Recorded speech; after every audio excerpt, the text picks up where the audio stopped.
Yeah, so here we go, getting into game 1 of Losers Final. Oh, no dial-up noises today, thank God. We got Violet on deck, actually. Oh, the Violet. I forgot all the Peko Violet. So did I totally forgot. I've not seen it in a while. Yeah, I mean, and it's kind of the classic option, sword characters versus Game Watch. Generally a pretty good idea. Yeah. Staying the hell away from his shield, not getting upbeat. That's going to be the aim of the game here for Peko. Yeah, Violet is another one of those characters that can kind of just rob you of stocks as well. Oh, like, yeah. You hit like a tippered back air, or you hit like side B, or down B, or... The list goes on, man. Especially against Game Watch, such a light character, you can be very susceptible. You got 40% on one move, man. What is that? That did not deal 40%. I swear he was at 0 before. Nope, he was at like 20. Even so, that's a lot of damage. It is. Wow. You're robbing stocks. Holy. Robin is gone, but robbing is still happening. True. We are out here with the Violet. The back air, dealing so much damage to knockback. Yeah, like you said, that tipper is going to destroy Game Watch, so Minion has to be very careful of his positioning and spacing here. Yeah. Minion having to be careful, something he's probably not used to. Yeah, very true. Nah, jokes aside though, both these players are very, very good. So I'm sure Minion will adapt just fine to the matchup. Yeah, you'd hope so. I don't know if it's one that he's actually like played very much of though. No, we don't really have Violet in Portsmouth. We've had a couple, but none that are really like sort of top 8 contenders. So yeah, it'll be interesting to see how this goes. But Minion able to answer back, solidly chasing Peko down to the blast zone with a back air. That is one thing about Robin is that not Robin, Violet, sorry, is that before she does get that tether off, she's quite Just the down smash, falling out that roll, getting in a ton of damage and taking that stock. And yeah, those hammer moves will kill Game Watch so early because they're so strong. Yeah, definitely. And Peko really in charge of this game. oh yeah, Peko is playing this very well. Spacing all of his moves really well, just to keep Game & Watch at bay and punish him for doing pretty much anything. So, oh, there's a freeze. Yep, and there is the freeze, and yeah, a lot of damage coming out from these up-airs. Kind of keeping it Peko above him, and now at the ledge, how does Peko make out? He just kind of does, by getting hit up the process. Yeah, I think we're gonna have to be careful for a little bit because you know, Game & Watch just needs a down smash or an up smash or something, and you know he's really gonna take that stock as well. Does make it back though. In terms of taking these stocks, Game Watch is gonna have a lot easier time of it, a lot less precise time of it than Violet will. This is kind of thing about Violet. You said that like she can make Game Watch explode if she is precise, but the problem is she kind of has to be precise. Yeah, that's very true. You know, you need to be spacing your moves perfectly, and if you don't, you are going to get punished for it. Yeah. Punishing is one thing Game Watch is very good at, taking that chair at the ledge there too to secure that stop. So, despite the very early kill, Minion is bringing this back. You know, it's very doable. And it's always doable with the 9. We know that it's always there waiting. This is very true. But Peko trying to not let it happen. Nice up air. Yeah, sending him really high up. It's so close. I forget how crazy Violet's kill power is. Oh yeah, she just deals so much damage and just she just makes him explode. There is the 9, but he missed the DI. Yeah. Doesn't get the read, unfortunately. Yeah, and yeah, Minion trying to follow Peko off stage, but Peko's actually being really fast with recoveries and a flutter up smash as well, taking that first game. Very well played. You've got everything you now. Each battle a chance to grow. To bring it back, Yeah, so there we go. Game 1 going to Peko. Just playing that kind of very slow, very precise, very methodical, not really whiffing stuff in general. Yeah, just making sure that the moves he needed to land, he did, and then not opening himself up to any, unnecessary punishes. Which is what we like to see. Definitely. See how Minion adapts going into game 2. Yeah, I mean, we're definitely kind of looking for more zone breaking on Minion's part, I think. Kind of like more grounded, just like running in and shielding to kind of force the miss spacing. Yeah. And kind of like, try and force out some landing nairs. And like, yeah, miss spacing on the forwarders and stuff. Yeah, like you said before, like Violet does a lot of damage on the tippers, but if you're not getting those tippers in those sweet spots, then it's very easy to punish a lot of Violet's moves. So, just like that. And he has a 3 coming out, not quite getting the 9 this time. Yeah, this is what happens when Violet starts whipping moves, then they get punished pretty hard. And especially with a character like Game Watch, you can deal so much damage off of individual moves, then yeah, it's gonna get hard. Going a little crazy at the start of this game, kind of just throwing things out, but not really landing any of them, unfortunately. Yeah, Peko just kind of struggling to get things started here. Definitely, Minion really taking advantage of that. Oh, what the down! Robbery again! He doesn't need to get it started, he just needs to finish it. And that is exactly what he did right there. Just the run-off downer, and this is the thing about Violet, there's so much explosive kill power. They'll just blow you up. They will just kill you. Oh, Peko's staying on stage. Luckily, Minion at too low of a percent to get spiked there, but he got spiked there. Sure, why not? Oh no, I thought he was gonna hit. Peko is playing out of his mind right now. So much damage. I think he got hit like 3 times and he's at 68. It's crazy. That's Violet, baby. Minion very scared to do anything at the minute. Yeah, Peko making this stock look so much different than the start of the game. Bye.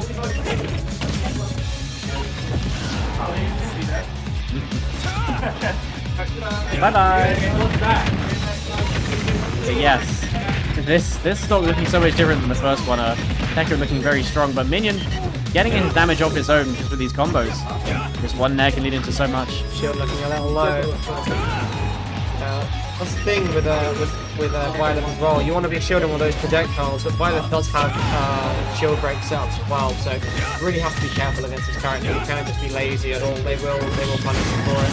Yeah, and up air as well. Yeah, you gotta be careful on those landings, and it's just so hard to do against Violet. She's got so much space. So many tools. I really thought we were gonna see another down. I think it would have been fine if he did, but. You've got the 9s coming out from the crowd. They want to see the turnaround here. But Minion, he's gonna have to try and take this first stock before he can kind of get any setups into 9. Minion already a lot of percentage as well, so he needs to be careful. Bring this back slowly. You can't make any mistakes. Yeah, and Peko is just doing such a good job of getting in and dealing with damage, like almost 80% already. Okay, the managing to get out of that situation. This thing, Violet usually struggles at ledge as well, but I mean, Peko's not really having too much. Okay! And the down tilt into the upper. He just died again. Like, He just kind of exploded. he just kind of died. No hesitation. Yeah, Violet's crazy kill power mixed with Game & Watch is very lightweight, making this a bit tricky for Minion to navigate. Yeah, and it's like, we said kind of before, the weakness of Violet is the requirement of precision, but precision is one thing that Peko has in spades. He knows how to hit. He knows how to hit his moves exactly the way he needs to in order to take these stocks. Definitely. Okay, game 3. He's done that every game, but in like a slightly different way. Like he sometimes does it like the full one and up on the ground. They're like jump forward. He just did down smash. What is this man thinking, and why is it working? He just got the soul reads, man. That's what it is. He really does. And it's because like Violet's moves, especially the axe moves, are very delayed. Yeah. And so like the bad frame rate actually kind of solves itself because you end up dropping shields. And yeah, speaking of these axe moves, this downer is going to be taking that stock. Not 2-framed as well, right? That down No, it was a regrab. That was a regrab. Okay. I was gonna say. Oh no. That shield. What is happening? How are you going to be out of shield when you ain't got a shield? True. Oh, the multiple again! Like, the precision on Peko's part is immaculate. It's just so hard to deal with. I think Minion's died before 100 more than he's lived past 100. I think it's in this game, for sure. In this set, probably. That's crazy. Yeah, Peko is playing out of his damn mind. This character is just so clearly making him. Just like the precision just works for him so well. What's even crazy is we haven't seen Peko play Violet in ages as well. Like, he's kind of just pulled this out, and he's doing work with it. Oh yeah, definitely. It just kind of works. Yeah, this one's looking very rough for Minion. Peko doing such a good job of just keeping him at bay, keeping him well the hell away, and getting in a lot of damage when he needs it. That side B. You can't be making mistakes like that against Violet. It'll be so much damage. He went for a soul read and didn't get it. My lord. But he wasn't going to get punished that hard, so no, he didn't. He's doing just fine, and yeah. And now there is one thing that can save Minion right now. And it's a number. It's doable. I mean, you It's know. less than 10. It's more than 8. And you know what it is. And you know that we all want to see it. He hasn't actually got one yet this set, so He hasn't got one this this... could be the one. Yeah, no. I think he's out of the... Yeah, he can't come into it anymore. You just have to hit it raw. Now he actually has to, like, play the game, honestly. That's very cringe. Imagine having to play the game, this Game & Watch. I honestly couldn't imagine. That's the thing, is that this matchup, man, like, Game & Watch hates to approach, and Oh, yeah. Violet is kind of forcing Minion to approach here, and it's really not what he wants to do. Yeah, exactly. But yeah, Minion actually saying that though, Minion has done a lot of work bringing this back so far, like 72% for Game Watch. Yeah, it's like we're getting doable. very close for the stock to be taken. A down smash at ledge, maybe. Yeah, we are getting very close. I mean, either one of these two characters could just kill the other instantly at this point. Like, Yeah, with the 40 from Pekka coming out. you can see by all the footies that are being played, like the different options that they're both really scared right now. Yeah, Pekka definitely doesn't want to lose this after he's put so much work getting this lead. And the yes, there it is. Okay. Well played from Minion. Good Didn't comeback. even need the 9. Very strong. Yeah, but you can see kind of how stressful that would have been. But Minion did manage to bring that one back from a huge deficit. Like those first 2 stocks in like a minute. Yeah. From Pekka, that was crazy. He But was then, an entire stock and a half up at one point. oh yeah, but Minion bringing it back. That's going to do some mental damage as well. That's the thing with long tournament sets, is you have to keep it together. Obviously, both of these players are both very used to playing long tournament sets, but after losing receiving a loss like that, can be really taxing on your mental. So we'll see if Pekka can keep it together, or if Minion does just take the lead and run with it going into these The games. momentum is definitely on Minion's side here. 100%. Well, the stage pick is on Pekka's side. Looks like we're looking around. Now we've got the Great Plateau Tower coming out. Lovely pick. Love a bit of Breath of the Wild, I do. And that's the thing, is that Violet is going to be very good at covering all of your options on the platforms while she can sit in the middle of the stage.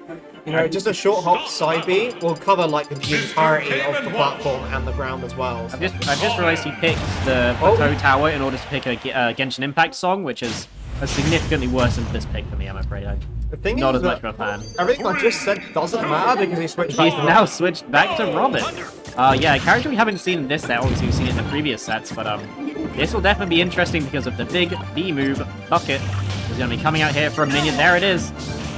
I don't know if I agree with this pick, man. That Violet was doing crazy work in the Violet? first 2 games. It was definitely, but you know, Pekka has the game to work with here. Even if this doesn't go his way, he still has the Violet ready for game 5, so He does. he could bring it back out. It might just be a comfort thing as well, that, you know, he felt like the Minion maybe figured him out towards the end there, and he's Yeah. thinking the Violet just to be more comfortable on the pick, but we'll have to see how it goes. I mean, I the can see game that being is, the case. game is very even at the moment, so, you know, nothing crazy's happened either way yet, but I think this game's going to be a lot less explosive than the first 2 of the set, so... Yeah, well, Pekka kind of cementing himself with a little bit of a lead here. Yeah, nothing insurmountable, of course. Yeah, no, but 117 on Game Watch at this point with Levin Sword ready. Nothing to sniff at, but this is kind of the thing that we're going to see throughout this game at least, is Bucket being able to get around these ledge traps, because that is going to be very significant. If you can absorb those arc fires early, and that pretty much invalidates the ledge trap, so we're going to have to see what Minion can do about that, but he's not going to be able to do much about that Levin Sword forward there, taking his stock there. Yeah, that's the thing with when it comes to getting into the projectiles, it creates a very 50-50 scenario, you know. You know, is he going to bucket your projectile, or is the projectile going to wait and then you punish him for using the bucket? So it does create this sort of mind game dynamic when you're playing Game & Watch with projectiles of, Yeah. you know, are you waiting for him to bucket, you're going to predict the bucket, you're just not going to use the projectile and do something else. So it's always very interesting to see the mind games. See, look, you saw it just there, like, he bucketed just in case, he threw the projectile early, and Pekka just kept charging, so now he's got 4 online. Yeah, and it kind of means that the Minion has to kind of think more now. You can't just willy-nilly bucket. Yeah. But yeah, Pekko's doing a really good job here of working with his lead, so he can really offer Minions bring us back. Quite a bit of a deficit here, and that Jab, wow. 3 is going to take the second stock, so Pekka looking very pretty at the moment. I've seen Robin's jab kill in these last 2 sets more than I've ever seen it kill ever in Ultimate. Yeah, it's I wasn't aware strong. that was a kill thing. Yeah, it's crazy strong at the moment. I think it uses up quite a lot of your fire meter though, and obviously where you're using arc fire a lot, is not something you can just throw out all the time. But Yeah, definitely worth it to take the stock though, and taking the stock here will be minion, putting everything back to 0%. the crowd really wanting Everyone wants the 9 here. And this might be Minion's last chance to get the 9, because this is looking pretty strong for Peko. Taking so much stock. This is Minion's tournament stock. If he loses this game, he is out of the tournament. He will not be going back to Grand Finals to fight Tante. I almost said Tante. Fucking Season 1 vibes. Yeah. And Oil panic. Oil panic, yeah. Didn't do any damage at all. Yeah, he, again, like we said before, weak projectiles don't fill it up very much, so...